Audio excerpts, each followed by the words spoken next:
بسم الله الرحمن الرحيم، والصلاة والسلام على سيدنا محمد وعلى آله وصحبه أجمعين.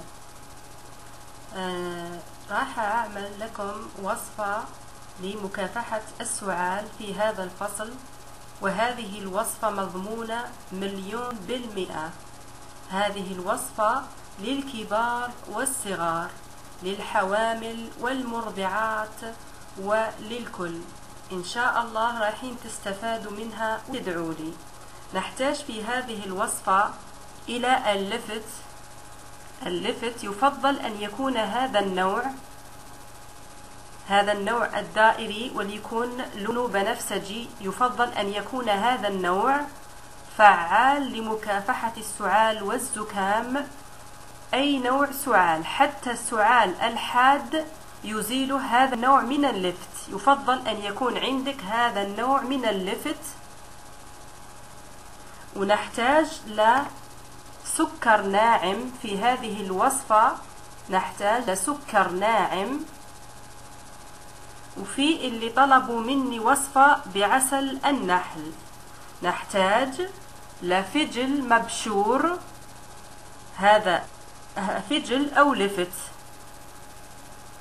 في بعض المناطق يسمى بالفجل، بعض المناطق يسمونه الفجل، ولكن نحن نسميه اللفت. تبشريه، تغسليه، تقشريه، ثم تبشريه بهذا الشكل على شكل ناعم. أولا نبدأ بطريقة السكر الناعم. نأخذ حبة اللفت نحفرها من داخل مثل ما نحفر المحاشي، ثم نأخذ السكر الناعم، هذا السكر الناعم، ونملأ حبة اللفت من داخل بالسكر الناعم. كمية غير محددة. املئي بالسكر الناعم جيدا، هكذا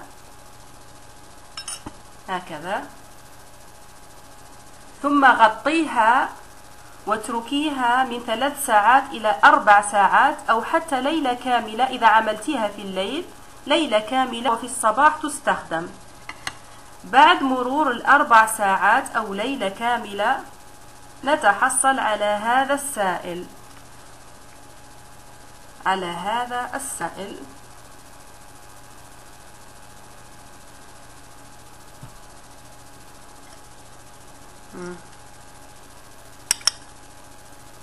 يؤخذ هذا السائل 3 مرات باليوم لمدة 3 أيام متواصلة، 3 مرات في اليوم، وسيزول السعال نهائيا ابتداء من اليوم الأول تدريجيا إلى غاية 3 أيام يزول نهائيا. 3 مرات في اليوم لمدة 3 أيام. نذهب إلى الوصفة الثانية والتي هي بالعسل. نأخذ اللفت مبشور ناعم بهذا الشكل. ابشري حبة لفت أو حبتي لفت بهذا الشكل. ونأخذ عسل برتقال مفيد للسعال ولنزلات البرد. نأخذ ملعقة صغيرة من عسل البرتقال أو أي نوع عسل نحل متوفر عندك. نضعه على مبشور اللفت ونتركه لمدة 3 ساعات أو 4 ساعات أو حتى ليلة كاملة. بعد مرور الليلة الكاملة نتحصل على هذا السائل. صفيه. يصفى هذا السائل جيدا من اللفت، من مبشور اللفت، ثم يؤخذ 3 مرات في اليوم على 3 أيام.